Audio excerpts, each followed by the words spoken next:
Welcome everybody to the week of Atari. It's Atari week here on Turbo Zone. Today, I'm going to start off Atari week by talking about one of my very favorite Activision games on the Atari 2600. That's right. Look out, geeks and gamers. We're playing Crackpots.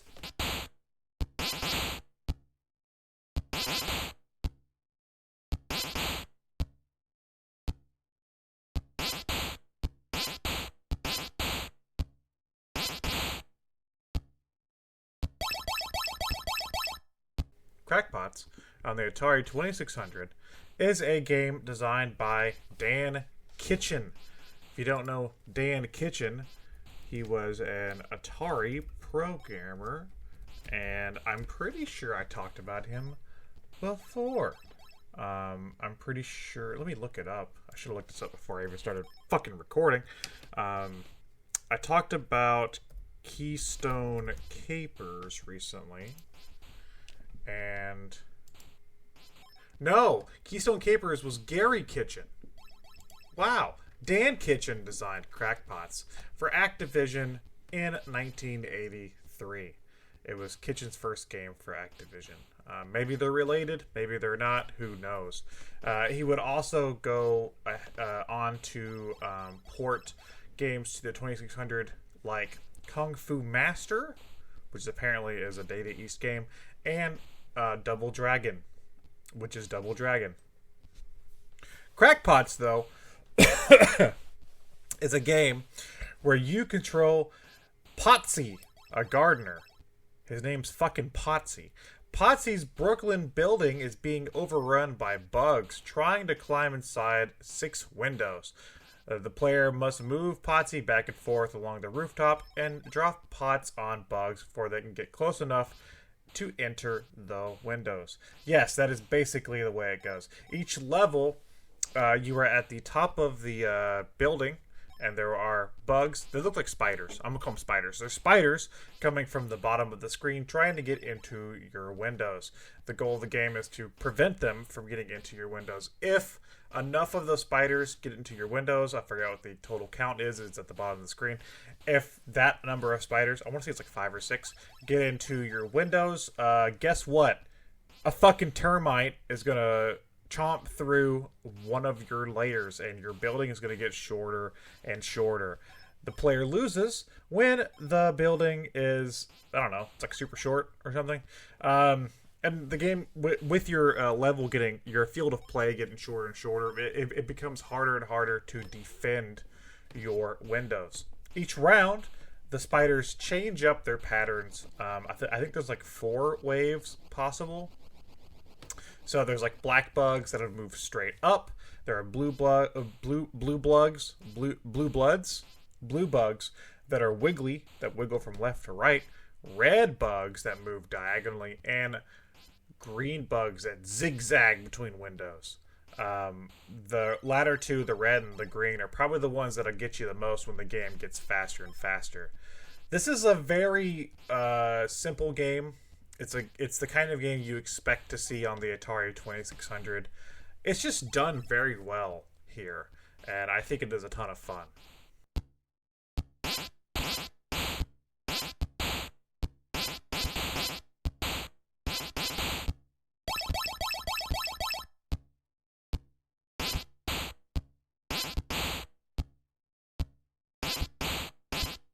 It's sort of unique in a sense because while there are many games on the Atari where you control a thing and you throw or shoot things at other things that are coming towards you, this one's interesting in the fact that you're at the top of the screen and stuff's coming from the bottom.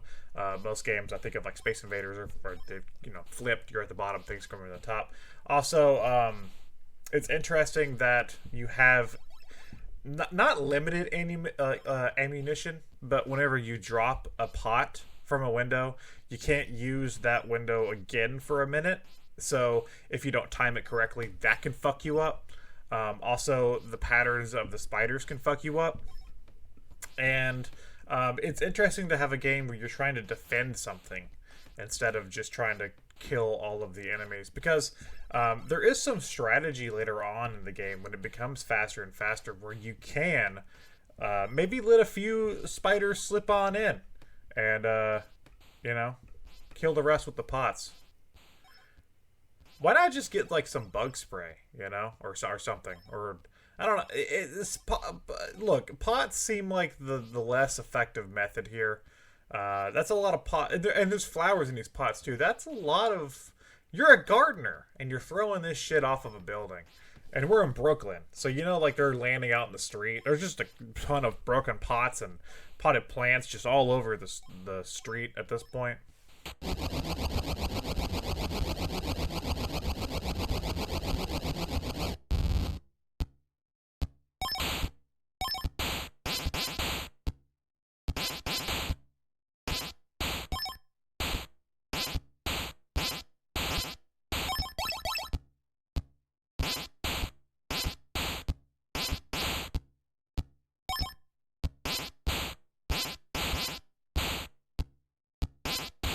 I'm looking at the reception here of this game from the 1983 issue of Video Game and Computer Gaming Illustrated. I think Spencer from RPG Archive might be subscribed to that magazine. They said that they thought that Activision had finally reached the point of saturation, which is interesting to me. I guess maybe people of that time were not as receptive to these kind of games come 1983. They gave it a B. There's another magazine. They gave it a C. And they said it's a shame Crackpot only has one skill level because once you get the hang of it, the game tends to run long. Still, sharp graphics and thoughtful gameplay make this one worth a look. So they give it pretty middle of the road. I find this game to be very addictive. It's just one of those games that kind of like puts you in a trance while you're playing it.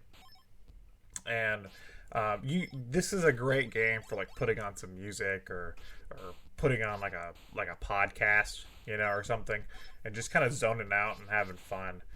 Great 2-player game. You can play this 2-player. It's interesting to see that this is labeled as a fixed shooter.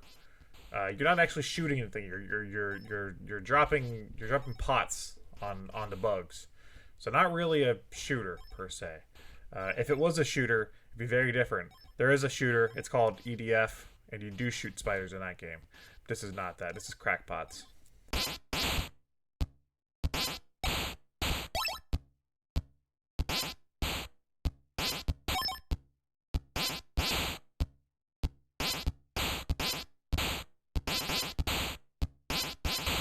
Spiders are important. Spiders are a very important part of our civilization. I'm going to type in spiders are important onto Google and see what the first thing that pops up is.